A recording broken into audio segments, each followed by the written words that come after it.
Dans nos villages, les femmes ont tas de souffrances. Manque de moyens pour scolariser les enfants, manque de nourriture aussi, il y a tout dedans. Je souhaite qu'on aide les femmes de ce village. On a trop de souffrances. Il y a des moments où on n'arrive même pas à avoir la nourriture qu'on veut. Tu es obligé de manger ce qui n'a même pas de vitamines. Je suis la seule à m'occuper de 5 enfants, moi seule, c'est pas facile. Mes moyens même ne suffisent pas pour m'occuper de mes 5 enfants. Donc j'élève mes animaux là. Et puis s'ils donnent aussi des petits, si les petits grandissent, je les vends pour m'aider.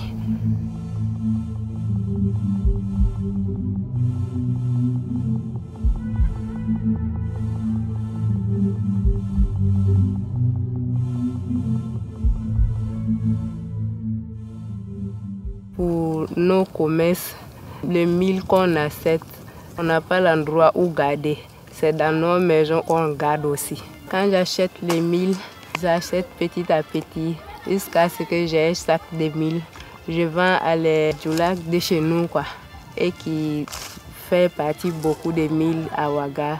Je les revends pour que je gagne mon argent puis racheter autre. Donc à part ça, pendant l'hivernage, je cultive. Si je récolte ce que j'ai, je garde ça. Le bénéfice que j'ai, je prends ça. Si mes enfants sont malades, je les soigne avec ça. Et puis, avec ça, je paye l'école de ma fille. En matière de warrantage, non seulement le programme nous a permis de nous baser dans la COSI, précisément à Nouna, mais ça nous a permis aussi de cibler vraiment les bénéficiaires et puis voir dans quelle mesure nous allons utiliser ces produits de crédit-là dans la zone-là. Et ça va permettre à ces bénéficiaires-là de ne pas vendre leurs produits dans cette période à vil prix, de les conserver et que nous allons les rassembler vraiment et puis les mettre dans les magasins appropriés. Et à la période où vraiment les vivres seront à des prix vraiment très élevés et on pourrait les vendre et puis ça peut faire non seulement des bénéfices pour ces mêmes producteurs, ou soit s'il arrive à mener une activité avec les fonds qu'on les a accompagnés avec, il peut venir rembourser son crédit et prendre ces mêmes vivres et puis aller survenir à leurs propres besoins d'alimentation.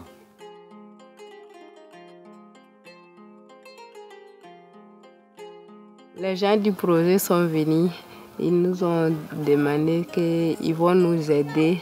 Ce qu'on a là est trop petit et ils vont nous aider pour qu'on puisse s'agrandir un peu. Effectivement, c'est toujours le projet Promunga qui nous a mis en contact. Nous savons que ce sont vraiment des ménages pauvres et puis très pauvres. Ils étaient vraiment à un niveau précaire. Ils n'ont pas de garantie. Comme je suis la seule, je dois cesser au moins 9 personnes pour m'ajouter parce qu'une seule personne ne peut pas faire. Donc on s'est regroupés, on a appelé Moussa, il est venu aussi. Donc on a travaillé ensemble. C'est une catégorie de gens qui sont vraiment exclus carrément du système financier classique. Donc il fallait non seulement les inclure dans ce système, même si c'est la microfinance, non seulement les former et les animer en termes de microfinance. Les gens ne sont pas vraiment habitués peut-être à prendre du crédit, travailler avec et puis payer, ils ne connaissent pas ça. Et ils ont ouvert vraiment les comptes au niveau de notre institution pour qu'on puisse les accompagner.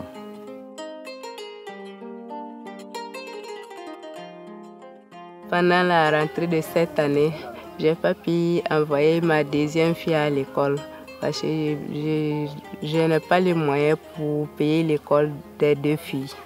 Comme le projet va m'aider cette année, si j'ai eu un peu plus que cette année-là, l'année prochaine, je vais l'envoyer à l'école parce que ça peut les aider à pouvoir se battre eux-mêmes sans attendre l'aide de quelqu'un d'autre.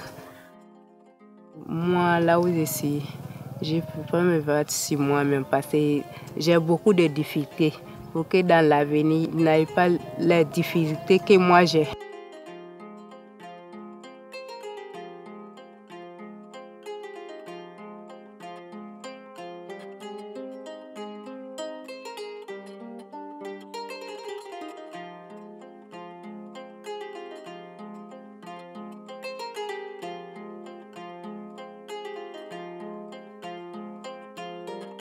Nous allons continuer le partenariat avec ces bénéficiaires-là sous forme d'accompagnement en termes de crédit, jusqu'à ce qu'on puisse sentir vraiment dans les ménages là qu'ils ont changé de mode de vie et par un développement.